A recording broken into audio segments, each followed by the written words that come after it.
Maintenant, on va passer au test et review. Test et review. Voilà. Alors, test et review cette année, qu'est-ce qu'on a? Alors, ben, écoute, c'est des tests qui sont encore en cours parce que je veux les substancier. Et un des appareils que j'ai acheté que je trouve particulièrement intéressant, c'est le DJ Osmo 7P. Alors, c'est cette merveille-là, mes amis. Alors, je vais me mettre en full screen, question que vous puissiez voir. Voilà. Alors, le DJ Osmo 7P, euh, c'est une gimbal, c'est-à-dire que c'est un appareil qui est contrôlé, euh, qui va garder toujours son angle. Et là, il y a différents modes là-dessus. Et un des avantages du 7P, c'est d'avoir son trépied en dessous. Donc, on peut le déposer au sol. euh, et c'est équipé de tout plein de technologies, là. Tu peux zoomer avec ça. Tu peux mettre au focus. Tu peux changer l'angle de la caméra, donc soit en format debout, paysage. Tu as une lumière à l'avant avec le module ici. Tu as aussi le tracker, donc qui peut suivre ton visage en fonction de ce que tu fais. Et un autre gros avantage, il est aussi doublé de ce qu'on appelle un selfie stick. Donc, on peut l'utiliser en étant, attendez que je me mette devant la caméra, en étant au bout. Donc, ça, c'est très, très cool comme appareil. Ça te donne plus ou moins 11 heures de batterie, cette merveille-là. Et ça vient avec le module additionnel. Tu peux fixer n'importe quel type de téléphone là-dessus. Et je vous le dis, là, ça fait une fucking différence dans les angles de shot que tu filmes. Fait que ça, c'est un des appareils que je suis en train de faire un review complet. Question de. Ça va venir dans les prochains jours, prochaines semaines. C'est un peu cher, là, autour de 300-400 $, mais ça vaut vraiment la peine pour celui qui tourne beaucoup. Parce que lorsqu'on fait une vidéo, ça mange de la batterie. Ouais, non, non, tout à fait. Et ben, d'ailleurs, évidemment, si ton téléphone ne survit pas parce que c'est pour ça que ça te prend des batteries. Et malheureusement, pendant que ton téléphone est sur l'appareil, ben, il n'utilise pas la pile du chose de ton DJI. Par contre, une fois qu'il est refermé en format fermé, tu peux le brancher, ton téléphone dessus, te servir de la pile. Euh, L'autre chose que j'ai acheté, qui était un essentiel que j'avais besoin pour le Comic-Con, c'était ce qu'on appelle les DJI Mic Mini. Et ça aussi, c'est une autre petite merveille, ma gang de vous autres. Euh, tu, tu, tu, tu, tu. C'est des microphones portatifs. Alors que tu peux brancher soit en Bluetooth, soit filaire. Donc, on a un kit filaire ici, un adaptateur. Je l'ai-tu? Il est en train de charger. Oui, il est en train de charger. Et l'étui contient une charge. Donc, l'étui en tant que tel contient 11 heures de charge. Et les petits bidules, je pense à un 3 heures. Les petits micros. Et c'est des microphones avec aimant. Donc, on peut accrocher au col. Et ils peuvent aussi être accrochés avec des bonnettes de poils. Oui, oui, ça peut être pairé Bluetooth. Le problème, tu peux le pairer Bluetooth avec à peu près n'importe quoi, mettons ton ordinateur portable, sans utiliser le module. Le désavantage quand tu le paires Bluetooth, c'est un peu comme n'importe quel microphone Bluetooth. Si tu enregistres de la vidéo avec un microphone Bluetooth, il peut y avoir un léger décalage qui est perceptible lors du montage ou de la vidéo. D'où l'idée d'utiliser le petit module ici qui est amplificateur. On a une petite bobine ici pour amplifier. Là, on peut aller à plus 6, moins 6. Et on a le petit dongle USB qu'on vient brancher en dessous.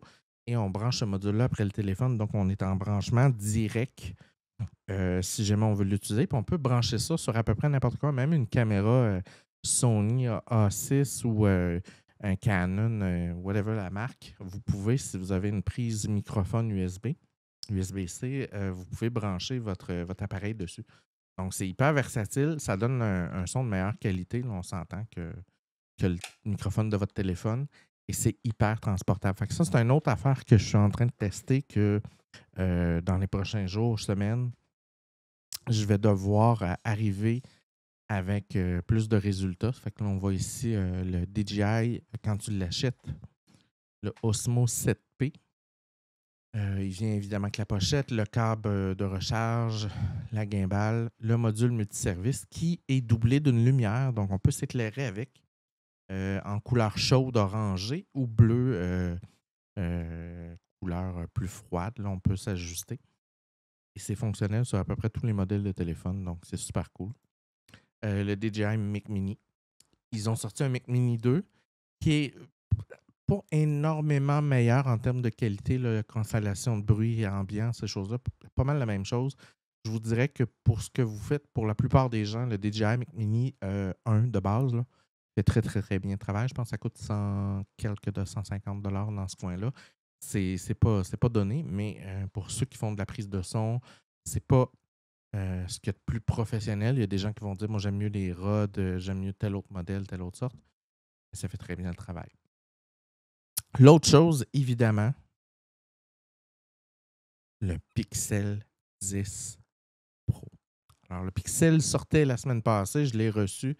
Alors, j'ai le Pixel 10 Pro et là, il y en a qui vont tomber des nues, qui vont se dire Patricia, t'es pas supposé être une iPhone lover, Apple lover. La réponse est oui. J'ai que de l'équipement Apple. Là.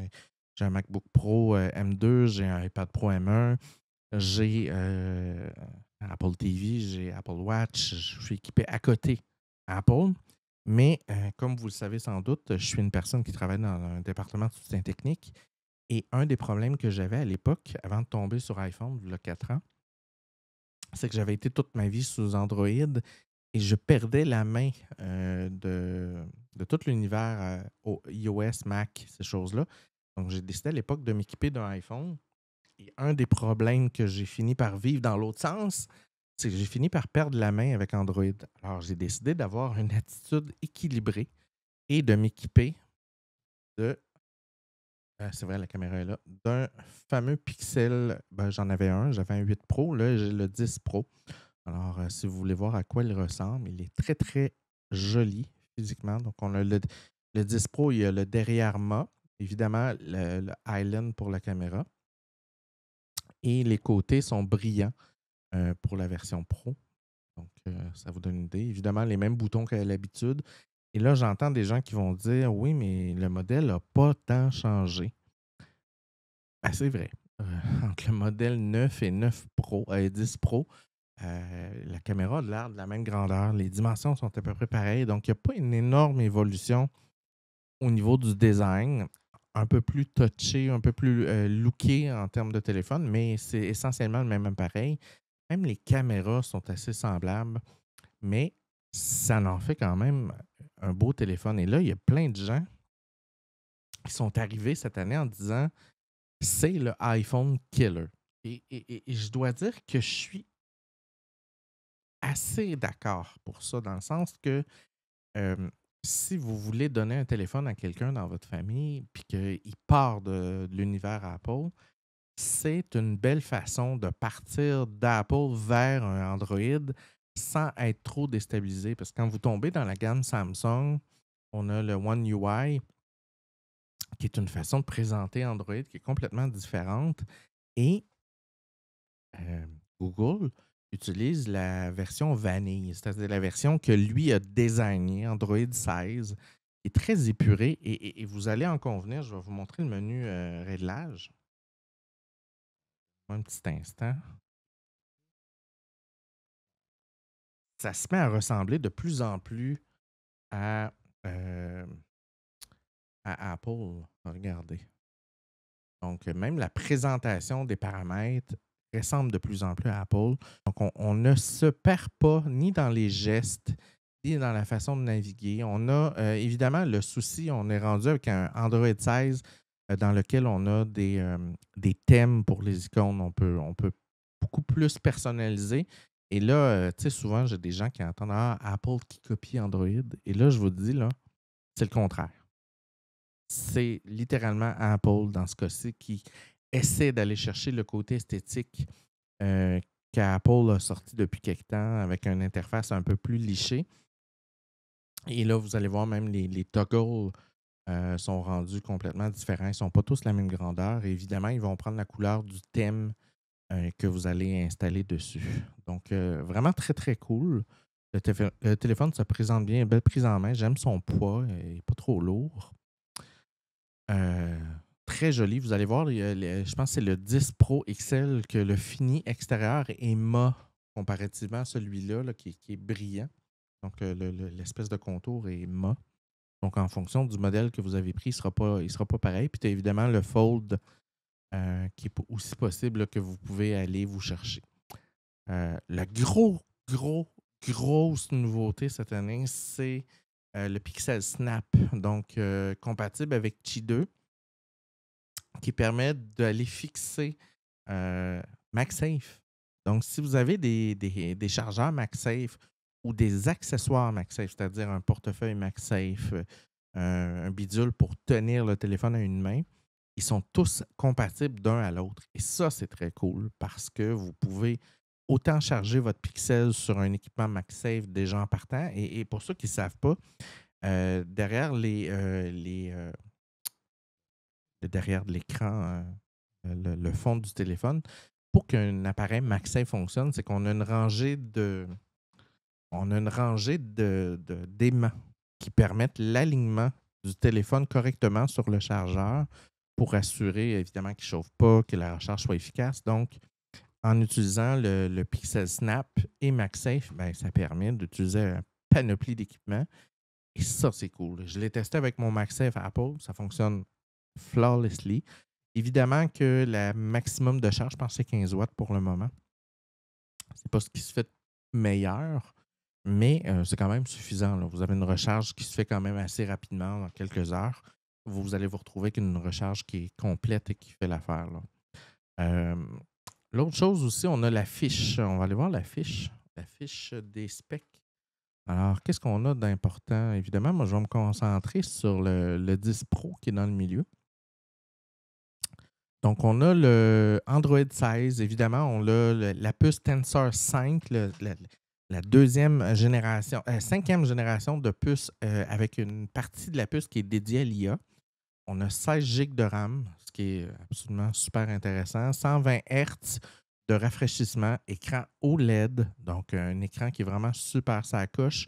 On a une luminosité qui va jusqu'à 3300, donc un peu plus lumineux que la génération 9 auparavant. Évidemment, caméra frontale 50 mégapixels. On a un zoom optique jusqu'à 10 de mémoire. S'il y a des gens qui trouvent l'information incorrecte, pardonnez-moi. Et on peut aller jusqu'à 100. Et là, la partie qui fait parler tous les gens, la partie de l'intelligence artificielle, l'intégration de l'intelligence artificielle, et je ne sais pas s'il y en a qui sont habitués d'avoir des pixels, mais Google nous a habitués souvent lors de la sortie de leur téléphone à avoir des téléphones qui n'étaient pas toujours aboutis au niveau de la prise en charge photo. Donc, on se rappelle par le passé, là, on faisait des promesses et là, les gens recevaient les téléphones et là, on prenait des photos et là, c'était pas comme dans des mots, la balance des couleurs n'était pas correcte, ces choses-là. Et typiquement parlant, Google là, nous a habitués à corriger le tout. Oui, le scandale de la Lune, ça, c'était Samsung. C'était Samsung, la Lune. Mais tu as raison, Alex. C'est pile poil en propos de ce que je veux venir. On sait que dans le passé, Google corrigeait via des mises à jour. Et là, l'introduction de l'IA est parfois super utile, parfois un peu trop intrusive. Et là, je ferai des photos un peu plus en profondeur. Mais quand vous utilisez votre zoom ou ces choses-là, l'IA va corriger ce qu'elle est capable de reconnaître.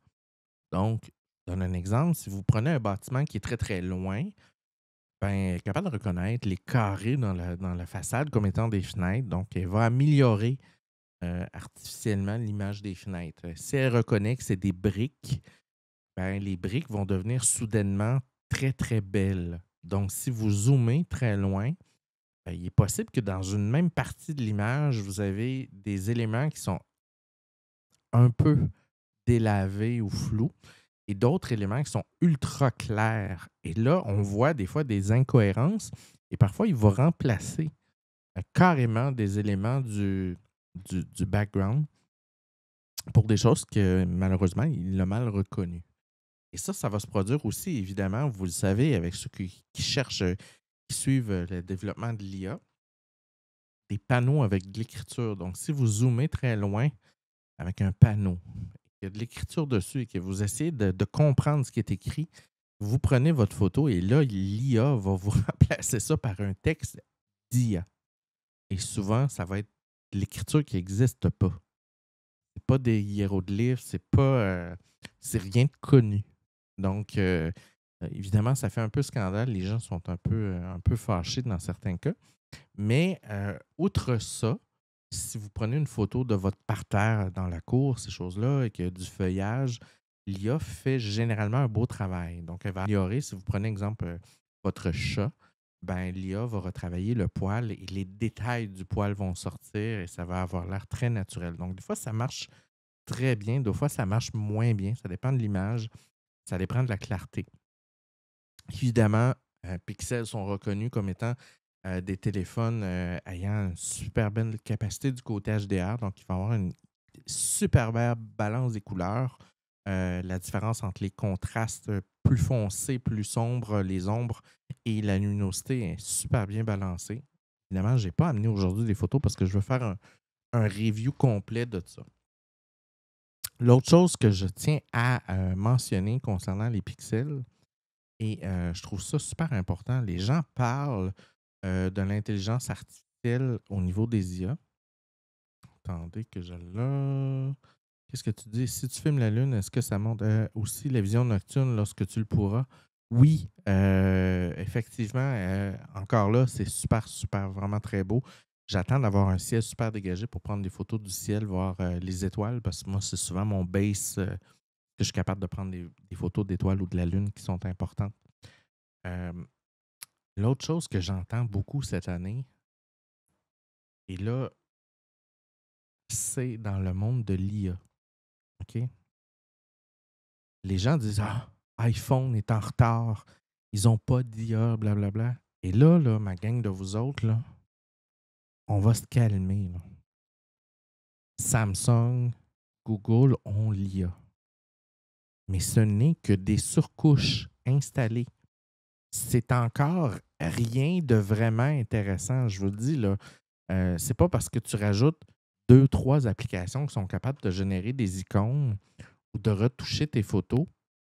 Oui, c'est un Bixby intelligent, c'est ça. C'est qu'à un moment donné, calmez-vous. Là. L'IA, les gens qui se pètent la fraise en disant moi, Android, il y a déjà l'IA. Arrêtez, là. C'est des applications qui ont été rajoutées.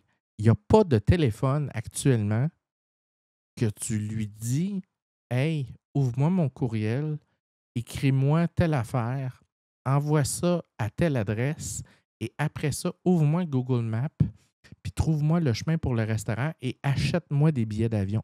On n'est pas rendu là encore. Et c'est la prochaine promesse dans laquelle le téléphone va être capable de faire des actions répétées.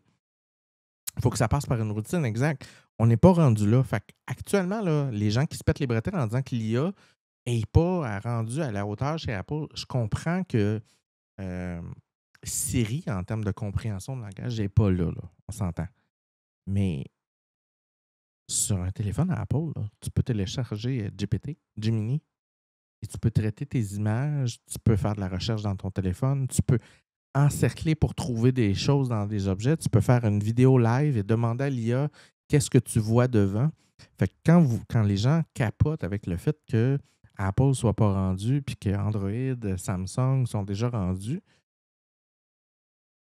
c'est pas encore intégré au niveau de l'OS.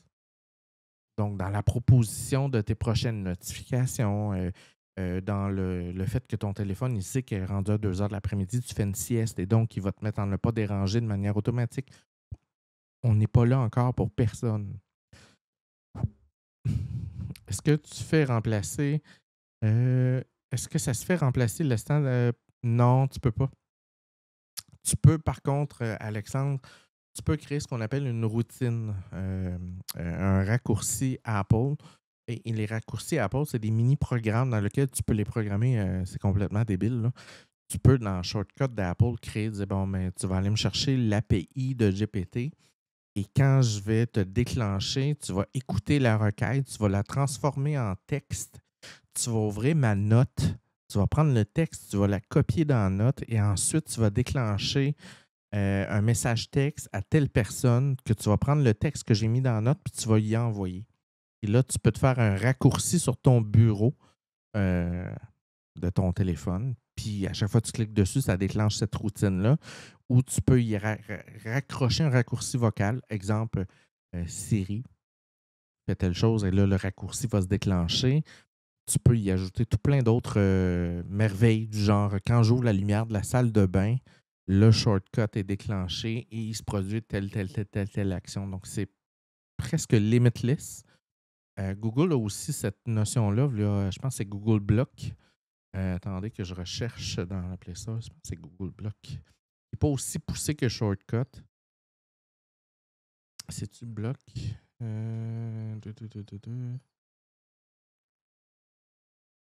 Je m'en rappelle pas. Faudrait que je le retrouve. Ben, il y a Code Block. C'est-tu Code Block? Attends, Google Code Block, ça se peut-tu?